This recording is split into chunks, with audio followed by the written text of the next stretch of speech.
got like 12 minutes. It's like we have speed dating round, pal. Yeah, we're going to go fast. So I want to start with this notion. Is Kleiner Perkins still hot, or is it kind of a yesterday place? Good question. I should tell you that Eric Feng is a general partner at Kleiner Perkins, Caufield, and Byers. And many of us know Kleiner as really at the forefront of one of the major investment houses that helped create the ecosystem, if you will, of a highly innovative Silicon Valley.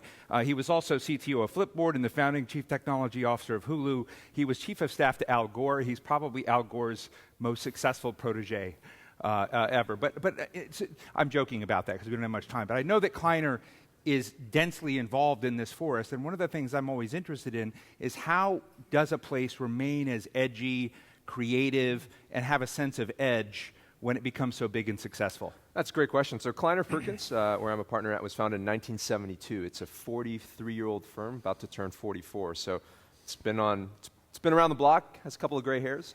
But like any industry, venture capital is facing disruptive forces. It's interesting because we invest in technology that helps companies disrupt industries, and venture capital as an industry itself is facing some disruptive forces. And I think that there are three of them. One is that it's never been cheaper to build a company, never.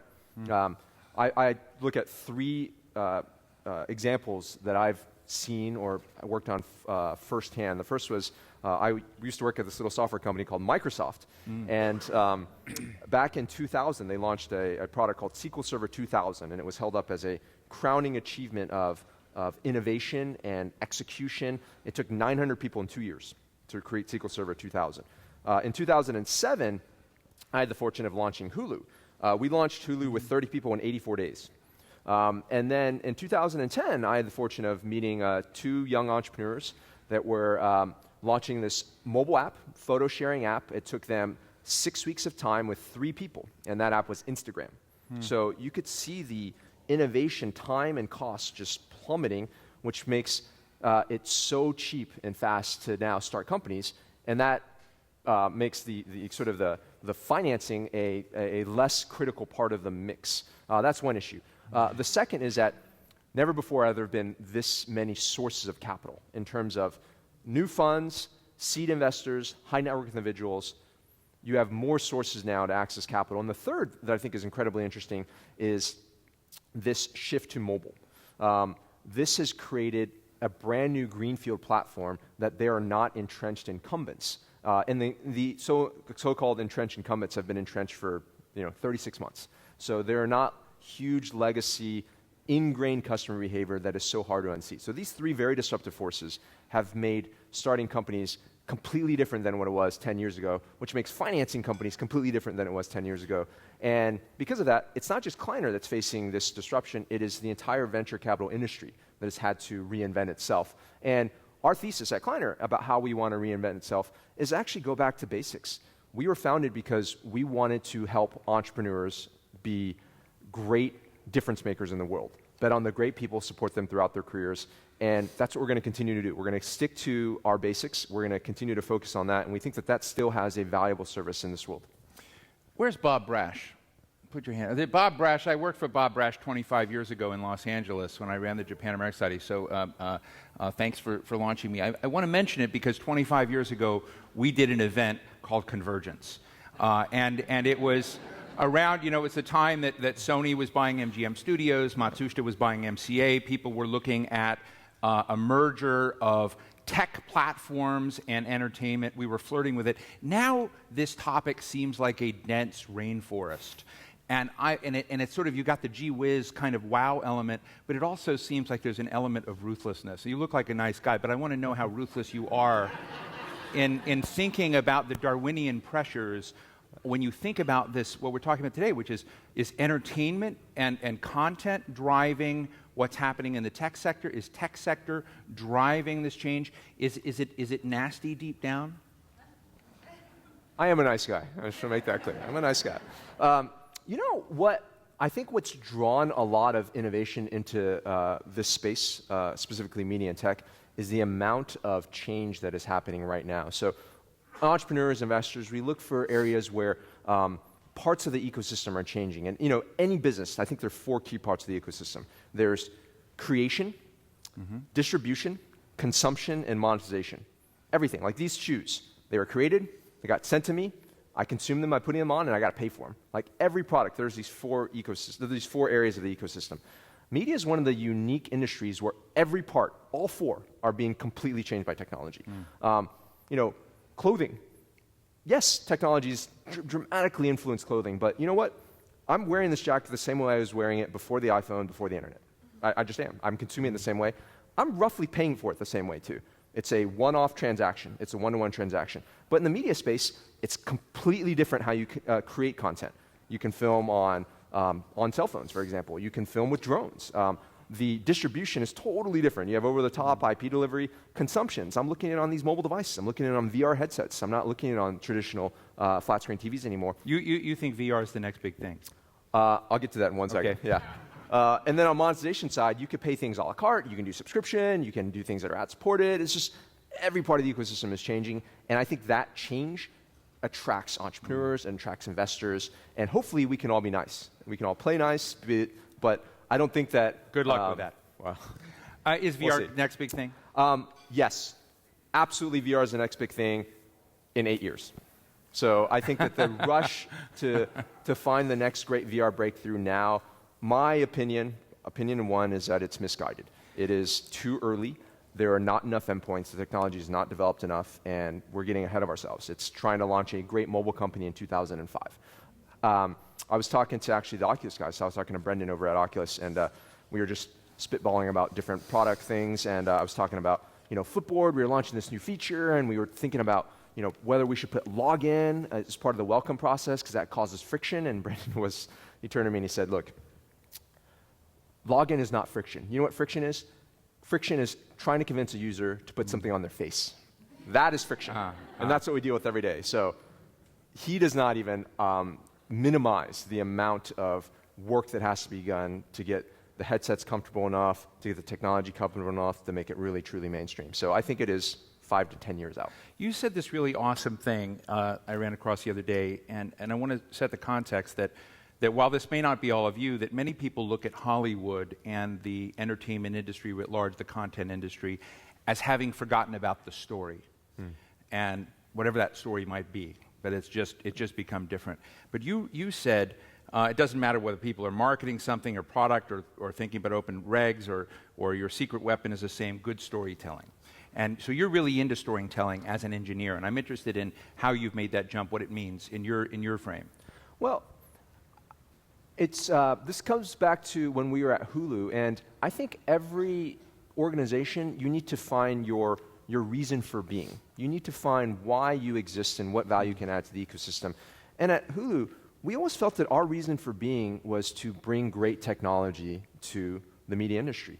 I remember going over to folks over at the studio execs at Fox and NBC, our parent companies, and eventually ABC as well, and I would be having long conversations with them about, transcode, bit rates, about CDNs, about multicast streaming, and they were perfectly fine conversation to have, but I would always leave asking myself, why?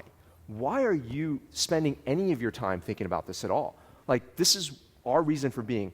Offload that to us. Let us be a great partner to you, the media industry, and take care of that for you, because I hate to say it, we're going to be better at that than any media company around. It's just the way it is. But at the same time, media companies, they do things that I could never dream of. They tell the most innovative stories. They tell the most heart-moving, just soul, shaking, great stories that technology in Silicon Valley can never, ever touch. So I think that this going back to basics of kind of finding your reason for being is going to be how we all fit and work together nicely.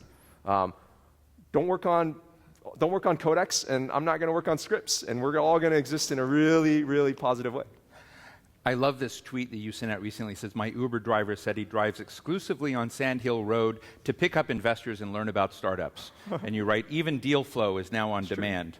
That's true. Cool comment. But it does raise this question about the density of talent in Silicon Valley. Yeah. You're part of that talent pool. You're a sort of, as I understand it, a Moneyball hiring guy. You like to look at data and hire the very best people out there.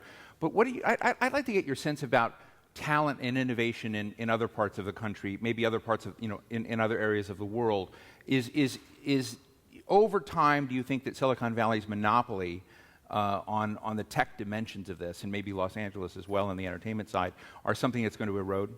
I absolutely do. I absolutely do. At Kleiner Perkins, we actually spend a lot of time here in LA specifically. We think that the tech scene here is phenomenal. You've got great exits like Oculus, Honest Company coming up, tons of amazing startups like Victorious, Honk, just a lot of great companies, Headspace. So I think that innovation can happen anywhere in the world, particularly as the cost and the ease of development continues to follow this downward trend. I will say that there is one thing in Silicon Valley that I have not seen exist anywhere else in the world yet. There's one thing, and that is density of people that are having the same shared experience as you in terms of starting a company to help with loneliness.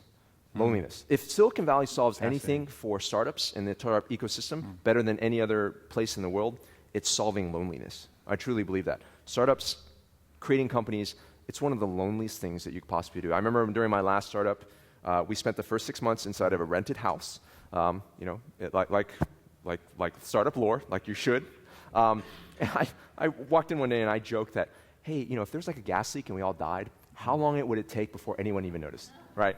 If that happened like at Google, they would notice in like 5 minutes because there's 100,000 people around you focusing on what you're doing. There's millions of people around the world, billions of people around the world caring about your product. But in a startup, you don't have that at all, and it's so lonely. I think loneliness kills startups more than anything else.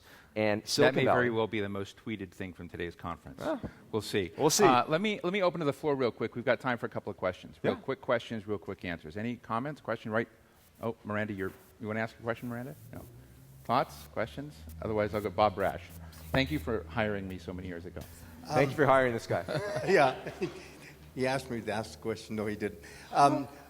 Basically, I was in commercial banking for a long time, and then in those days, venture capital came in only after you had a product, and you proved you had something. The good old days. Today, what's happening? I mean, just ideas get funded. I mean, I've noticed that in some. No, it's better than that. Don't knock you don't a have to have good an idea. That's a crazy thing.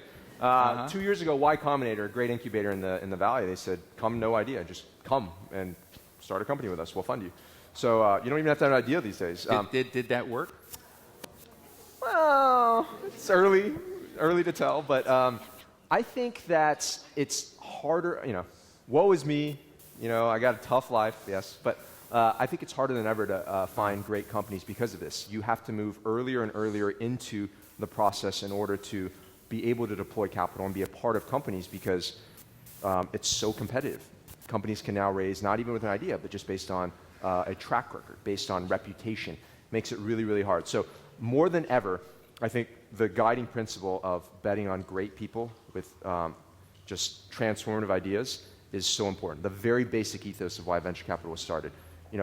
We try to outsmart ourselves. We try to find lead indicators of success with metrics, with data, but it's so hard to do that these days. What's the biggest deal you missed that you saw early that you just screwed up on and, didn't work out? Or have you just had 100% batting average? Actually, I'm gonna recount something, and this is very more personal because it involves my wife. She's friends with Brian Chesky, the founder and CEO of Airbnb, and Brian was talking to her about going and running marketing and communications there. She used to run marketing and communications at Hulu, and she and Brian got along great. It was, they loved it, and she came to me and she's like, "Hey, put your investor hat on. What do you think of this company?" And I was like, no chance at all. They get destroyed by regulation, this weird behavior of like renting out a room. It doesn't exist. No chance at all. So I'd say at least like once a month over a dinner conversation, I get reminded of that by my wife. At least once a month. I love your candor. Let me go right here, Larry Vane. Let me get your microphone, Larry. There are billions watching on. Hi. There we go. Thank you very much. Question. In today's, with so many ideas out there and people generating ideas, what do you suggest as strategies for protecting ideas, for people who are innovating new concepts and being able to carry them through without someone else knocking them off In Hollywood, unfortunately, growing up here, often that's the case. Yep. So what are your thoughts on strategies for protecting ideas? Yeah, interesting enough, my partner John Doerr is at a conference yesterday, and he said on stage, ideas are not important. Execution is everything. I don't prescribe all the way to that side, but I believe what he says is a lot of merit, and ideas are incredibly important, but hiding of ideas is actually more harmful in the long term. Yes, you protect yourself from people potentially stealing it, but by hiding ideas, you limit getting great feedback to improve on those ideas. And I think that the biggest risk of a new startup is not that somebody is going to love what you do so much and take it and steal it from you. I think the biggest risk is that you're going to build something that no one loves, and it's because the idea is just slightly off. You need to make one just slight pivot, and getting feedback on it, I think, can cause more benefit than it is harm. So, ladies and gentlemen, Eric Feng, really, you can tell the head of Kleiner Perkins 2.0. Thank you very, very much. Thank you so much. Eric.